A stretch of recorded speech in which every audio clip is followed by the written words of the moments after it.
Assalamualaikum warahmatullahi wabarakatuh. Waalaikumsalam warahmatullahi wabarakatuh. Perkenalkan, nama saya Naufal Bramistara, NIM 2018-01-2006, kelas A. Di sini saya akan mempresentasikan tugas mengenai temperatur dan pengendalian temperatur. Temperatur adalah ukuran panas dan dinginnya suatu benda atau keadaan.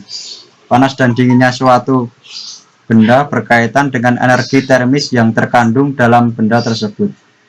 Makin besar energi termisnya, makin besar temperaturnya. Temperatur juga disebut dengan suhu.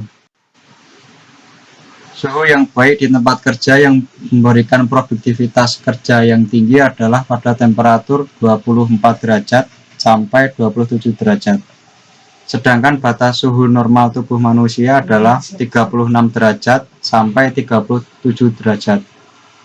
Pengaruh tingkat temperatur pada tubuh manusia saat bekerja berbeda-beda, yaitu seperti berikut. 1. Di suhu kurang lebih 49 derajat, temperatur dapat ditahan sekitar 1 jam, tapi jauh di atas tingkat kemampuan fisik dan mental. 2. Di suhu kurang lebih 30 derajat, aktivitas mental dan daya tanggap mulai menurun dan cenderung membuat kesalahan dalam bekerja. 3. Di suhu kurang lebih 24 derajat, kondisi optimum. 4. Di suhu kurang lebih 10 derajat, kelakuan ekstrim mulai muncul. Selanjutnya, lingkungan kerja fisik. Lingkungan kerja fisik adalah segala sesuatu yang ada di sekitar para pekerja yang dapat mempengaruhi dirinya dalam menjalankan tugas-tugas yang diembannya.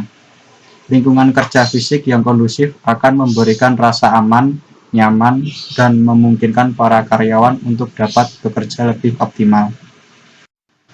Selanjutnya, lingkungan kerja fisik dibagi menjadi 2, yaitu 1. Lingkungan yang langsung berhubungan dengan karyawan, misalnya pusat kerja, kursi, meja, dan sebagainya. 2.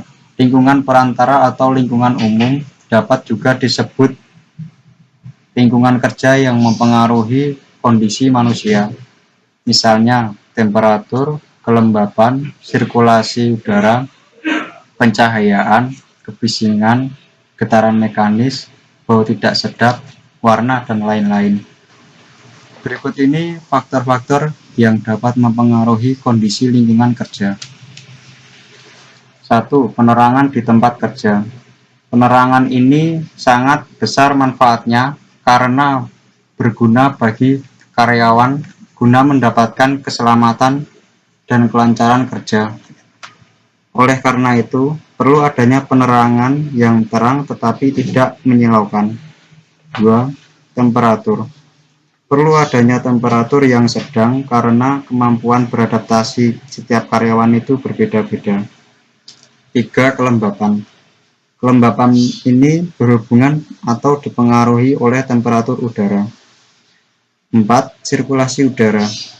Udara di sekitar dikatakan kotor apabila kadar oksigen dalam udara tersebut telah berkurang. Maka dari itu, perlu adanya ventilasi udara yang sempurna. 5. Kebisingan.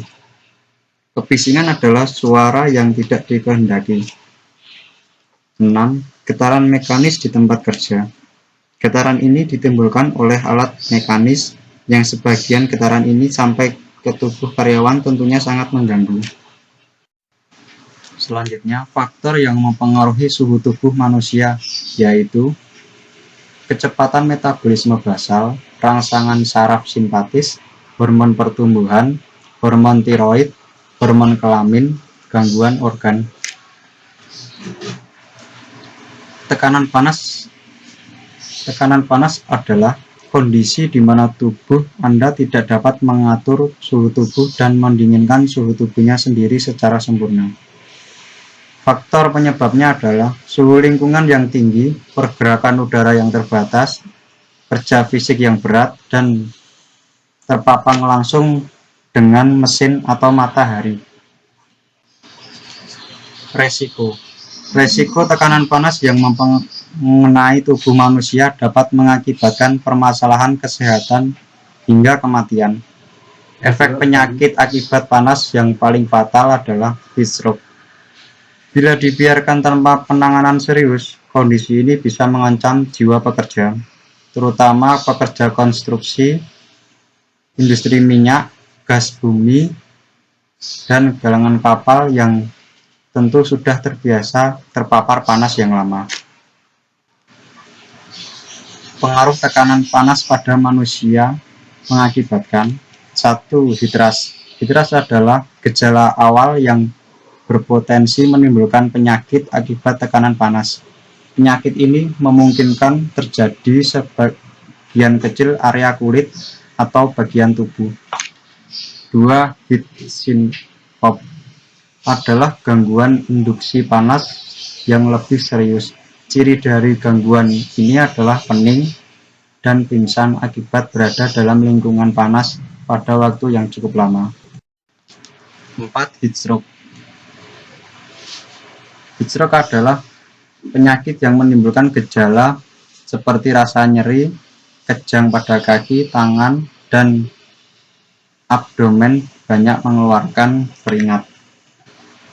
Selanjutnya, lingkungan kerja yang tidak nyaman seperti temperatur yang melebihi ambang batas mengakibatkan panas yang dapat mengakibatkan panas yang mempengaruhi performa kerja dan juga kesehatan tubuh pekerja. Pengendalian temperatur menurut Haryanto, terdapat 2 cara pengendalian tekanan panas di tempat kerja, yaitu 1. Pengendalian teknik. Pengendalian teknik ini merupakan usaha yang paling efektif untuk mengurangi pengaruh lingkungan panas yang berlebihan dengan cara mengurangi produksi panas metabolik dalam tubuh, otomatisasi dan mekanisasi beban tugas akan meminimalisasi kebutuhan kerja fisik para tenaga kerja. 2. Pengendalian administratif. Untuk mempersingkat pekerjaan dibutuhkan jadwal istirahat yang pendek tetapi sering, dan rotasi tenaga kerja yang memadai.